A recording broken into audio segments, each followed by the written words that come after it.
महाराष्ट्र विधानसभा चुनाव की चर्चाएं इस वक्त लगातार चुनावी गलियों की अहम कड़ी बनी हुई है, लेकिन कहीं न कहीं ये चुनाव काफी दिलचस्प और दोनों ही गठबंधन महायुति और महाविकास अघाड़ी के लिए आर या पार की लड़ाई होने वाली है, क्योंकि इस बार चुनाव में पार्टियां आमने सामने नहीं बल्कि परिवार आमने सामने नजर आ रहा है और परिवारों में हुआ ये मतभेद भी सबको दिखाई दे रहा है।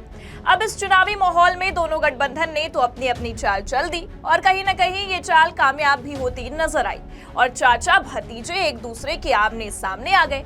नमस्कार, आप देखना शुरू कर चुके हैं 4 PM न्यूज नेटवर्क और मैं हूं आपके साथ प्रगति ठाकुर।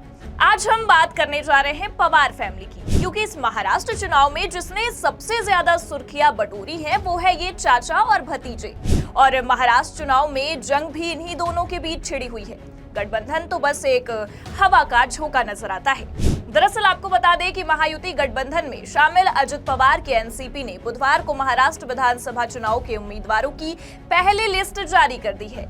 इस लिस्ट में 38 उम्मीदवारों के नाम शामिल हैं, जिसमें अजित पवार का नाम भी है। अजित पवार बारामती सीट से चुनाव लड़ेंगे, जहां पर उनका पिछले 2 दशकों से अधिक समय से कब्जा रहा है। लेकिन अगर राजनीति के नजरिए से देखें तो ये कब्जा तब हुआ करता था जब चाचा और भतीजे मिलकर चुनावी मैदान में चुनावी शंखनाद का आगाज किया करते रहे हैं। लेकिन इस बार का माहौल इससे बिल्कुल भी विपरीत है। 2019 में जब अजित पवार ने बारामती विधानसभा सीट से जीत दर्ज की थी तो ये बारामती से उनकी 7वीं जीत थी। अजित ने इस जीत के साथ ही अपने चाचा और कद्दावर नेता शरद पवार का रिकॉर्ड तोड़ दिया था। लेकिन 5 साल बाद ही बारामती का सियासी समीकरण बदल चुका है। अब बारामती में अजित का मुकाबला बीजेपी और शिवसेना से नहीं बल्कि अपने ही चाचा शरद पवार की पार्टी से है, उस शरद पवार से जिनसे हाल ही में अजित ने मात खाई है।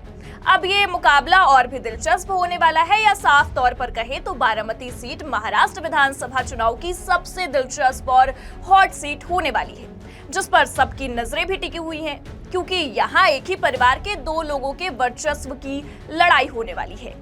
दरअसल आपको बता दें कि जहां एक तरफ अजित पवार का इस सीट पर काफी समय से कब्जा रहा है, तो वहीं बारामती सीट को शरद पवार का गढ़ माना जाता है और बारामती की जनता के बीच शरद पवार की लोकप्रियता भी काफी समय से है। 1967 में पहली बार शरद पवार यहां से विधायक चुने गए थे। उपचुनाव को छोड़ दिया जाए तो पवार यहां से 6 बार विधायक चुने जा चुके हैं। यहीं से विधायक रहते हुए पवार महाराष्ट्र के मुख्यमंत्री और कांग्रेस के कद्दावर नेता भी बने हैं और बारामती क्षेत्र में पवार फैमिली की तूती बोलती है, जिससे कहीं न कहीं अब सीट से ये जानना जरूरी है कि यहाँ की जनता के दिल में शरद है या अजित। महाराष्ट्र की राजनीति को समझने के लिए आपको थोड़ा सा पीछे लिए चलते हैं। दरअसल 2023 के मई महीने में शरद पवार ने पार्टी अध्यक्ष पद से इस्तीफा दे दिया था। कहा जाता है कि पवार ने ये इस्तीफा अजित के दबाव में आकर दिया। अजित खुद एनसीपी के कमान संभालना चाहते थे। पवार के इस इस्तीफे पर पूरे राज्य में एनसीपी के कार्यकर्ता मुखर हो गए। विरोध को देखते हुए एनसीपी ने पवार से इस्तीफा वापस लेने के लिए कहा। अब इस घटनाक्रम के 2 महीने बाद ही अजित पवार का रुख बदल गया और भतीजे ने चाचा के खिलाफ बगावती सुर छेड़ दिए। बड़े नेताओं के साथ अजित पवार ने शरद पवार से बगावत कर दी। 54 में से 40 विधायकों के साथ अजित महाराष्ट्र सरकार में शामिल हो गए। अजित समेत 9 नेताओं को कैबिनेट में भी शामिल किया गया। अब इस टूट के बाद अजित ने पत्रकारों से भी बातचीत की और कहा कि असली एनसीपी मेरे ही पास है। आपको बता दें कि 1999 में शरद पवार ने राष्ट्रवादी कांग्रेस पार्टी यानी कि एनसीपी की स्थापना की थी। अब अजित के इस बगावती तेवर के बाद महाराष्ट्र की राजनीति में बड़ा फेरबदल होने लगा। लोकसभा चुनाव की ही अगर बात की जाए तो 2024 के लोकसभा चुनाव में अजित पवार ने बारामती सीट पर चचेरी बहन सुप्रिया सूले के खिलाफ अपनी पत्नी सुनेत्रा पवार को मैदान में उतार दिया। बारामती सीट शरद पवार की पारंपरिक सीट रही है और इसे शरद पवार का गढ़ भी कहा जाता है और सुप्रिया यहां से लगातार चुनाव भी जीत रही हैं। लेकिन लोकसभा चुनाव में सुनेत्रा के मैदान में उतरने से बारामती का सियासी पारा या कह ले कि सियासी तापमान बढ़ गया। पूरा चुनाव अजित वर्सेस शरद हो गया, लेकिन चाचा के सामने भतीजा लोकसभा चुनाव में तो फीका ही पड़ गया और अजित को इस चुनाव में मुंह की खानी पड़ गई। जिस सीट से अजित विधायक हैं, उस पर ही उनकी पत्नी को बड़ी हार मिली।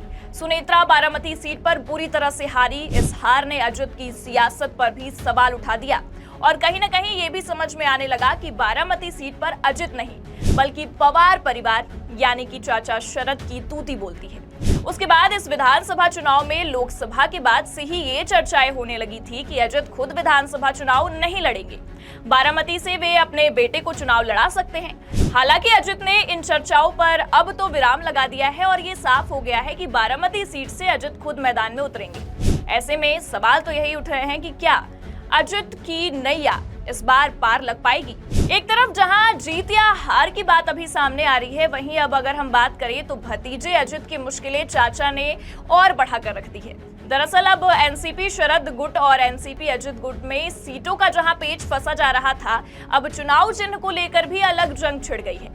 शरद पवार की पार्टी अजित पवार के नेतृत्व वाले एनसीपी द्वारा चुनाव चिन्ह घड़ी के इस्तेमाल पर आपत्ति जताई जा रही है। बता दें कि शरद गुट ने अजित गुट पर कोर्ट के आदेश का उल्लंघन करने का आरोप लगाया है। शरद पवार गुट शिकायत लेकर सुप्रीम कोर्ट पहुंचा और उसकी याचिका पर सुनवाई होनी है। शरद पवार के नेतृत्व वाले गुट के वकील ने कहा है कि उनके अंतरिम आवेदन में मांग की गई है कि अजित पवार के नेतृत्व वाले गुट को आगामी महाराष्ट्र विधानसभा चुनाव में घड़ी चिन्ह का उपयोग नहीं करने का निर्देश दिया जाए।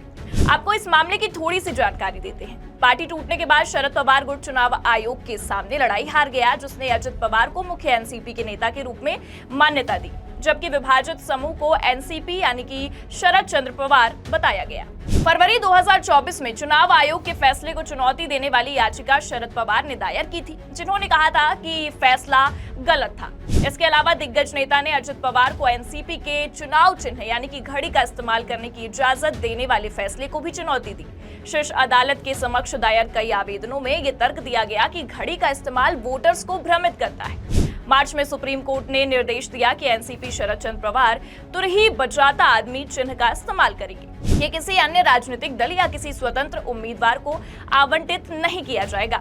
लेकिन आपको बता दें कि इस चुनाव चिन्ह को लेकर लड़ाई जारी है। 22 अक्टूबर को सुनवाई के दौरान शरद पवार गुट की ओर से पेश वकील ने ये तर्क दिया कि वे हाल ही के लोकसभा चुनाव में कंफ्यूजन के कारण हार गए थे। चुनाव चिन्ह पर भ्रम की स्थिति के कारण हमारे कई वोट अजित गुट को चले गए थे। वकील ने कहा है कि मामले में तत्कालिकता है, क्योंकि विधानसभा चुनाव के लिए नामांकन दाखिल करने की आखिरी तारीख 29 अक्टूबर है। इस पर अजित पवार के नेतृत्व वाले गुट के वकील ने भी तर्क दिया है। उनके कुछ उम्मीदवारों ने पहले ही चुनाव के लिए अपना नामांकन दाखिल कर दिया था और दूसरे पक्ष ने घड़ी चिन्ह को जब्त करने के लिए आवेदन दायर किया था।